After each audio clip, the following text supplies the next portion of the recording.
नमस्कार, आप देख रहे हैं ब्रेकिंग नाउ और मैं हूं आपके साथ परवीन शेख। इस वक्त की बड़ी खबर भारतीय सेना प्रमुख उपेंद्र द्विवेदी के बयान से जुड़ी है, जिन्होंने ऑपरेशन सिंदूर को लेकर साफ कर दिया है कि कायरता का जवाब हमने पराक्रम से दिया है, यानी ऑपरेशन सिंदूर हमारा संकल्प है। और उनके इस बयान से साफ हो जाता है कि सोमवार को जब संसद का मॉनसून सत्र शुरू होगा, वैसे ही ऑपरेशन सिंदूर को लेकर विपक्ष जो है वो घिरने वाला है और इसको लेकर बीजेपी ने भी बड़ी तैयारी की है। क्या है पूरी खबर, इस पर ज्यादा अपडेट के लिए मेरे साथ जुड़ रहे हैं कैपिटल टीवी के editor in chief doctor Manish Kumar. Sir, जो बयान आया है उस बयान से विपक्ष ज्यादा परेशान होगा या पाकिस्तान? देखिए, सबसे बड़ी चीज आज कारगिल दिवस हम लोग मना रहे हैं जी। और कारगिल का जो युद्ध हुआ, ये सिर्फ और सिर्फ दुनिया में कोई भी आर्मी इस युद्ध को नहीं जीत सकती।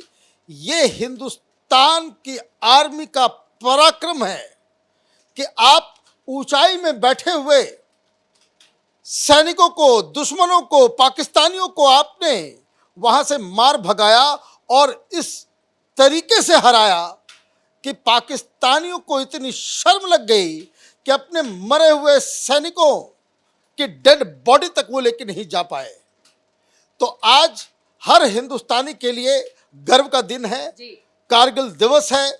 और सबसे बड़ी चीज हमने नहीं देखा कि विपक्ष के नेता इस कारगिल दिवस पे जिस तरीके से प्रधानमंत्री और भारतीय जनता पार्टी और सरकार के लोग, सेना अध्यक्ष, सीडीएस, सब लोग इस दिन को सेलिब्रेट कर रहे हैं। विपक्ष में हमने नहीं देखा कि कोई स्पेशल सेलिब्रेशन जो है ये लोग कर रहे हैं खाना पूर्ति करने के अलावा।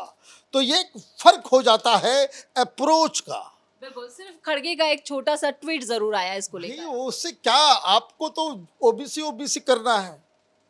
सेना के पराक्रम, हिंदुस्तान जिस तरह से जीत रहा है और यही कार्यक्रम चल रहा था और इसी दौरान थल सेना अध्यक्ष ने यह बयान दिया कि हमने कायरता का जवाब पराक्रम से दिया। मतलब ये पाकिस्तानी कायर हैं। कायर का मतलब क्या होता है? कायर का मतलब ये होता है, अपने आप में उन्होंने एक फिलॉसफी दे दी कि पाकिस्तान सामने से नहीं लड़ सकता। ये कायर लोग पीछे से वॉर करते हैं, अपने एजेंटों के माध्यम से वॉर करते हैं। तो एजेंट तो बहुत सारे लोग हैं। यहाँ पाकिस्तानी आईएसआई के एजेंट भी कश्मीर में काम करते हैं, दिल्ली में भी काम करते हैं। और तो और अगर किसी को बुरा ना लगे तो मैं ये भी कहूँ कि संसद के अंदर भी पाकिस्तानी एजेंट बैठे हुए हैं और इसीलिए ये कायरों की भांति हिंदुस्तान के ऊपर हमला करते हैं। तो एक तो बड़ा बयान आ गया और उन्होंने साफ साफ बताया कि ऑपरेशन अभी जारी है और ये विजय उत्सव है। जिस तरीके से हमने पाकिस्तान को इस बार ठोका, सारा डिटेल में बताया गया है सेना के अधिकारियों के द्वारा कि किस तरीके से 9 आतंकी ठिकानों को और 21 आर्मी इंस्टॉलेशंस, एयरफोर्स इंस्टॉलेशंस जो पाकिस्तान के थे उसको हमने ध्वस्त किया। कई सारे एयर बेसिस अभी तक ऑपरेशनल नहीं हो पाए हैं। मार इतना ज़्यादा हमने दिया है। तो ये तो बात हो गई कि आज थल सेना अध्यक्ष ने क्या बयान दिया और कारगिल दिवस। लेकिन ये देखिए कि विपक्ष वाले समझ नहीं पाते। मतलब क्या संकेत, वही मैं आपसे पूछने वाली थी कि जो उन्होंने बयान दिया है उस बयान के क्या मायने हैं और क्या प्रभाव पड़ने वाला है? देखिए, सबसे बड़ी चीज राहुल गांधी, कांग्रेस पार्टी, ये इन लोगों को समझ में भी नहीं आया कि तारीख जो चुनी गई है, तारीख क्या है? सोमवार और मंगल। कांग्रेस पार्टी के रणनीतिकारों के दिमाग में ये चीजें भी नहीं जा पाई कि भाई साहब इस बहस के ठीक पहले कारगिल दिवस आने वाला है। आज माहौल बन गया,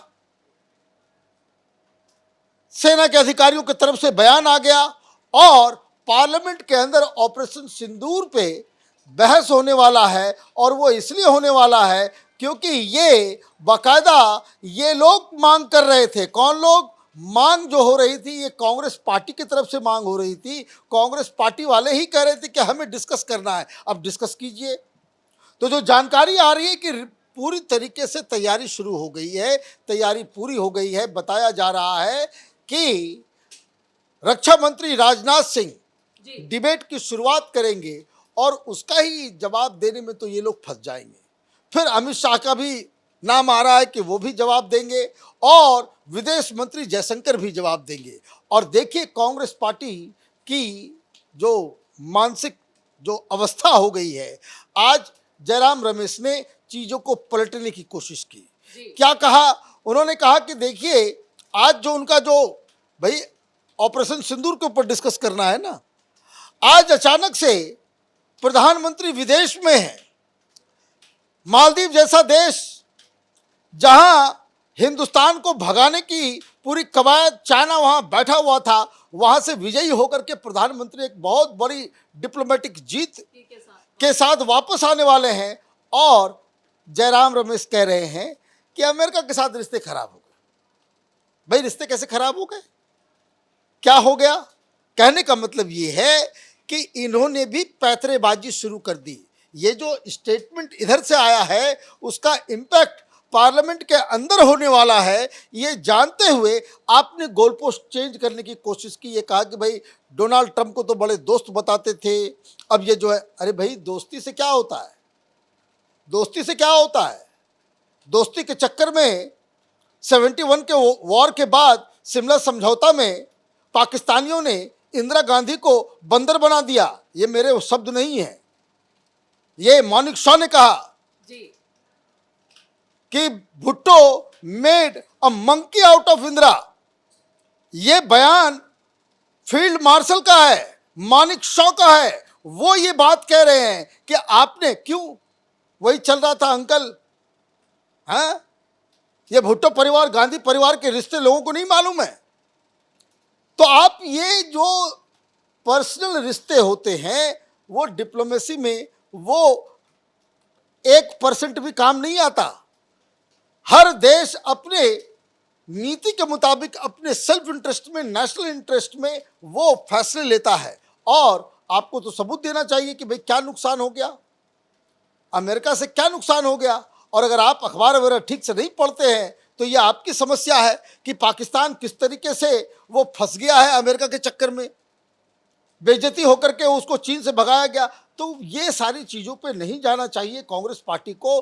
कांग्रेस पार्टी ने मांग की थी ऑपरेशन सिंदूर के ऊपर डिस्कशन, और अब जब ये बयान आया है कारगिल युद्ध के ऊपर, उसका विजय दिवस के, कारगिल विजय दिवस के मौके पे, तो ये लोग अब इधर उधर झांकना शुरू करेंगे, इधर उधर भागने का काम करेंगे। लेकिन ऑपरेशन सिंदूर के ऊपर 3 बातें जो आज सामने आ गई कि एक, कि इसमें हमने करारा जवाब दिया है, कायरों को पराक्रम के जरिए जवाब दिया है, और ये कि ऑपरेशन सिंदूर अभी जारी है। और ऐसा कोई मौका पाकिस्तान की तरफ से आता है कि अगर वो फिर से वो दुस्साहस करने की कोशिश करते हैं, हिंदुस्तान के ऊपर हमला करने की कोशिश करते हैं, तो थल सेना अध्यक्ष ने कहा कि हमारी तैयारी बिल्कुल सॉलिड है और इस बार पिछली बार से ज़्यादा टेम्परेचर भी बढ़ाया जाएगा, मारक भी होगा, और साथ ही साथ ये भी कहा जा रहा है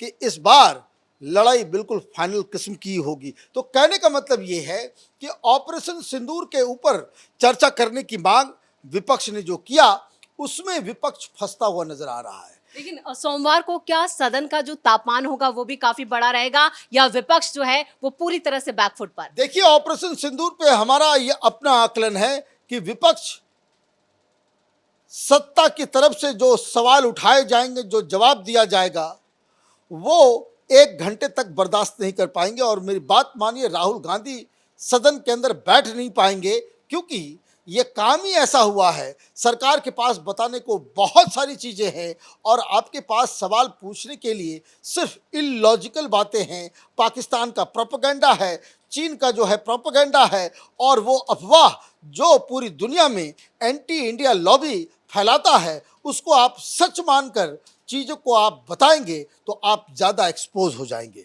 चलिए, इस तमाम जानकारी के लिए बहुत बहुत धन्यवाद। तो सोमवार को जैसे ही सदन की कार्रवाई शुरू होगी, वैसे ही ऑपरेशन सिंदूर को लेकर चर्चा और भाषण होगा और विपक्ष की क्या तैयारी है उसकी भी परतें खुल जाएंगी। लेकिन उससे पहले जिस तरह से भारतीय सेना प्रमुख उपेंद्र द्विवेदी का बयान आया है, उससे एक बड़ा संकेत जा चुका है कि सरकार की तरफ से बड़ी तैयारी की गई है सदन में विपक्ष को जवाब देने के लिए। बड़ी खबर में मेरे साथ इतना ही। कैमरामैन अशोक के साथ मैं परवीन शेख, कैपिटल टीवी।